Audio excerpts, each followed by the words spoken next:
sand from Koh Mak still delightfully lodged between our toes, Angela and I island-hopped south to Koh Kood. Koh Kood is Thailand's fourth largest island, and yet it's hardly on anyone's tourist track. As a result, Koh Kood attracts those seeking Mother Nature's warm embrace, offering lush jungles, picturesque waterfalls, and postcard-perfect beaches.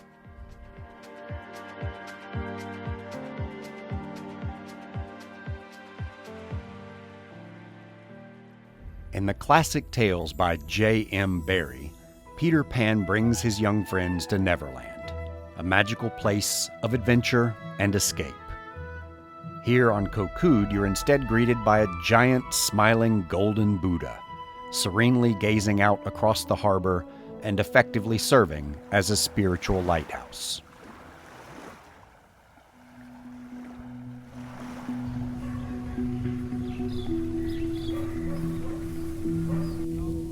One of the first things you see when you arrive here on Koh Kood is this new big Buddha statue and a temple that's currently under construction. It is just a majestic way to arrive in this tropical paradise.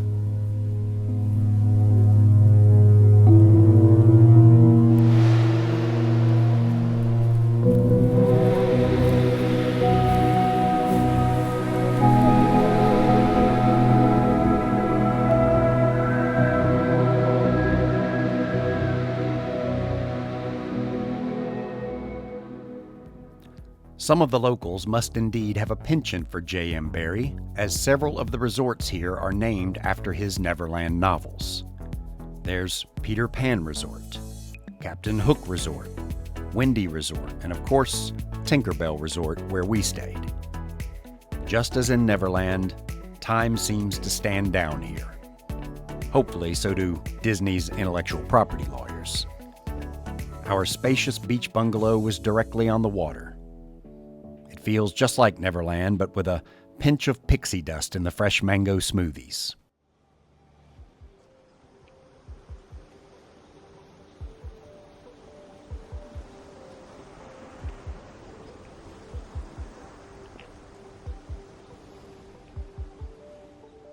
It's off-season here, so the beaches were pretty much ours.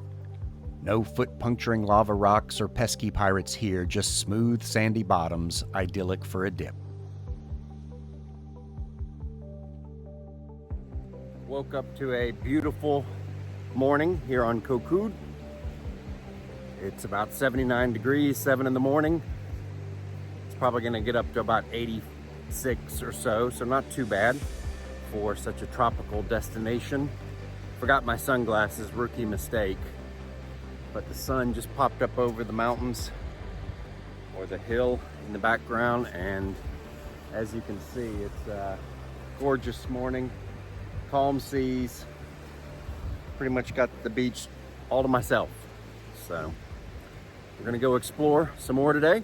We're gonna maybe see a waterfall that very few tourists ever bother to go see. Neverland is depicted as a wild place with dense forests, deep blue lagoons, dark caves, and assorted secret hideaways. So while Angela indulged in our resort amenities, I set out on a quest to find my first tropical treasure, Khlong Chao Waterfall.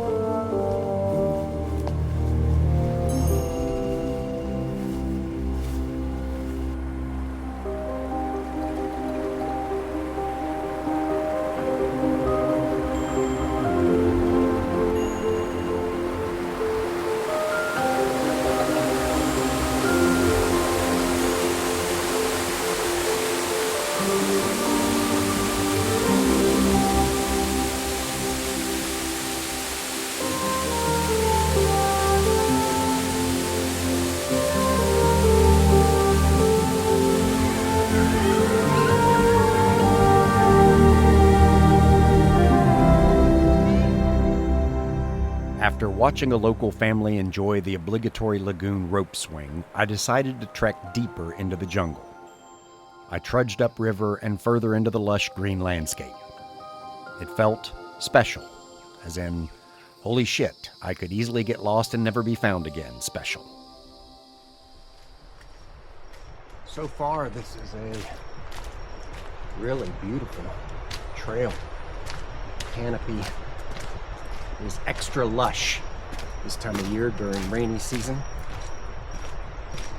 And knock on whatever kind of wood this is, so far, no biting flies to speak of. Rocks are very, very clear. I'll honestly be surprised, hopefully in a good way, if I encounter anyone else, because this trail has got, well, now it's just a little wider here, but it got pretty overgrown. Now this is a little bit easier to traverse, but I'd still be shocked if we see anyone else. It's hot, boys and girls. I know it seems crazy to wear dual layers out here, but I'm more afraid of bugs than I am dehydration. So I put on a double layer to make sure I don't get eaten alive by mosquitoes.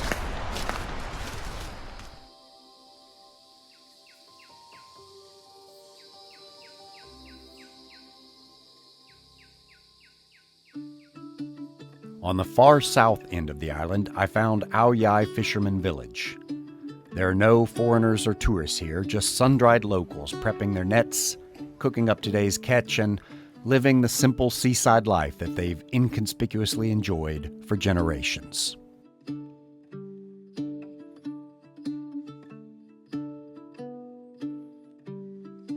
Angela and I arrived here on Koh Kood yesterday, rented a scooter, and now I'm exploring a small little fishing village I found on the opposite side of the island from where we're staying.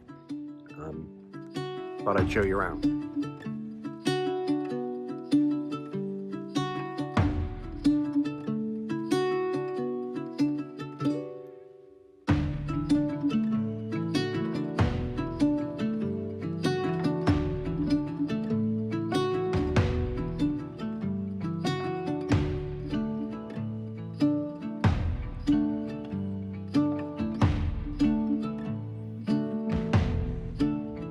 Took about 30 minutes to drive here on my bike, and it's pretty remote. I mean, the jungle is pretty dense. The only sign of civilization between here and there are a few thatch hut restaurants and a paved road. I hardly passed anyone on the way here. This is a beautiful little village. There's a couple of restaurants, and the water's crystal clear, obviously a fishing village.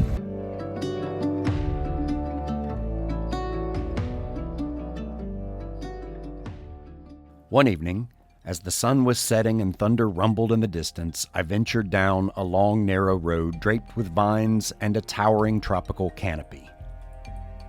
But as the path grew darker, longer, lonelier, and junglier, frankly, I chickened out. If I get a flat tire or my bike won't start out here, it's going to be a traumatic and terrifying long walk back home through the jungle. No thanks. This Eagle Scout knows better. So the next day, I convinced Angela to tag along as my bodyguard. She knows Muay Thai after all. So back into the jungle we went, eventually finding a trailhead, and well, the payoff was worth it. A giant maca tree over 13 stories tall and over 500 years old, adorned with prayer flags and assorted karmic knickknacks.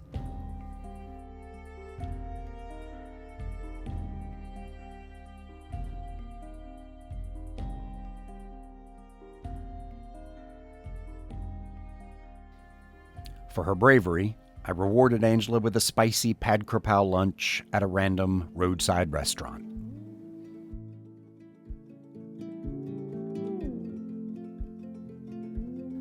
With Angela back in the safe embrace of her beach lounger, I continued to endanger myself and others on my motorbike. After all, in the words of Peter Pan, to die will be an awfully big adventure. Spotting a sign for Klong Yai Waterfall, I parked and ventured down the tangled trail. Of the several waterfalls that are here on Koh Kood, I've heard this is the least visited by tourists. There were a few motorbikes parked at the trailhead, so I'm expecting to see someone, perhaps some locals. I hear it not too far ahead, so let's go take a look.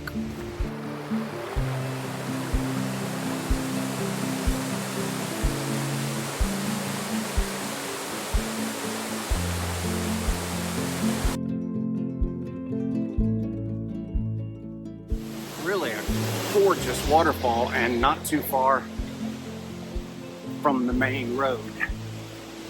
Absolutely not handicapped accessible, and in fact, to even get a good shot of the waterfall, you either need a bathing suit, which I did not bring with me, or a drone, which I did bring with me.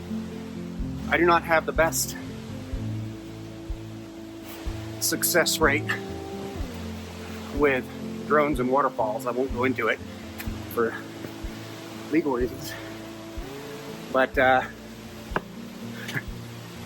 if you want to see this waterfall, you got to bring a bathing suit, because you're going to get wet crossing to get to the best spot to see it. On one of our final days on the island, at the end of a long muddy path, Angela and I hit the beach bum jackpot. An off the grid, off the map, off the reality thatch hut, appropriately named Hidden Gem. Perched on its own perfectly calm little bay, this is an ideal spot to recline in the shade with a Chang beer over ice, just the way the Thais like it.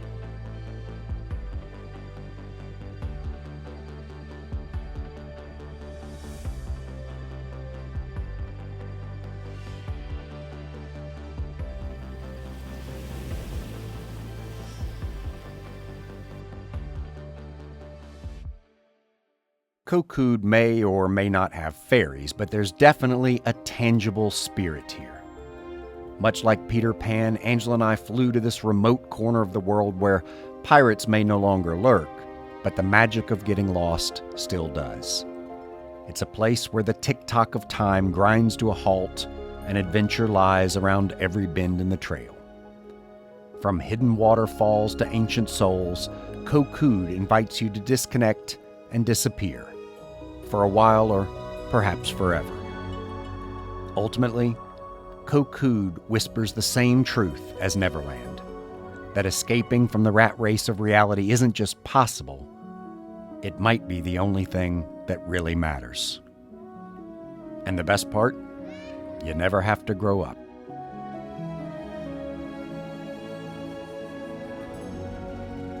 As Peter Pan said, never say goodbye, because goodbye means going away, and going away means forgetting. So, we'll see you next time.